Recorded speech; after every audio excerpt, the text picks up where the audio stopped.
Adur Oian eta Jokin orain daude Gartzelan, badaramatzate datorren astean 3 hilabete beteko dira, eta nola dauden, FIES 3 dira, eta horrek esan nahi du fitxeros de alta, berez ez dakite erderaz nola esaten den, baina horrek esan nahi du erregimen berezi bat jarraitzen dutela, ez dauzkatela normalean preso arruntak dauzkaten eskubideak beraiek ez dituztela, eta esaten da gartzela bat gartzela barruan da, bizi izan da ari direla. Gero ez dakit nola esan, da orokorrean beraiek daude animatuak, baina baita ere atzo komentatzen genuen ansietate puntu hori, ze errekurtsoak aurkezten ari dira, aste hontan esan digute jarraitu behar zutela Gartzelan, eta gu ere ari gara beldurtzen. Bueno, beldur gaude hasieratik, baina esaten dugu honek ez digu erakusten aldaketak daudenik, eta esaten dugu hau nola bukatuko da.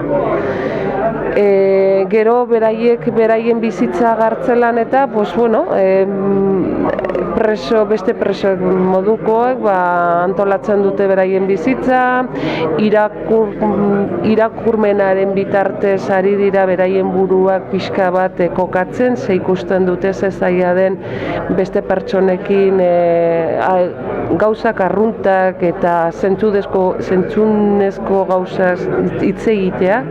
eta orduan irakurtzen eta idazten eta kirola egiten, horrela ari dira pixka bat beraien buruan, pixkat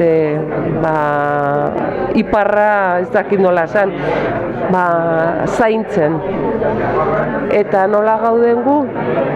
Gu baditugu egun onak eta egun txarrak beraiek bezalako. Baditugu onak nun esaten dugun badaukagu kriston elkartasuna eta denon artean edo zer lortu behar dugu, eta handik atera behar ditugu eta hau konpondu behar da, eta beste egunak nun esaten dugu Guardia Zibila eta Audientzia Nazionalarekin topo egin dugu, beraien kriston boterea daukate, ez dakigu atzean zer dagoen, eta hain galdutak eta indefensoak sentitzen gara, ze egun txarroietan larritzen gara eta sufritzen dugu pilo bat. Hori da gure egoera,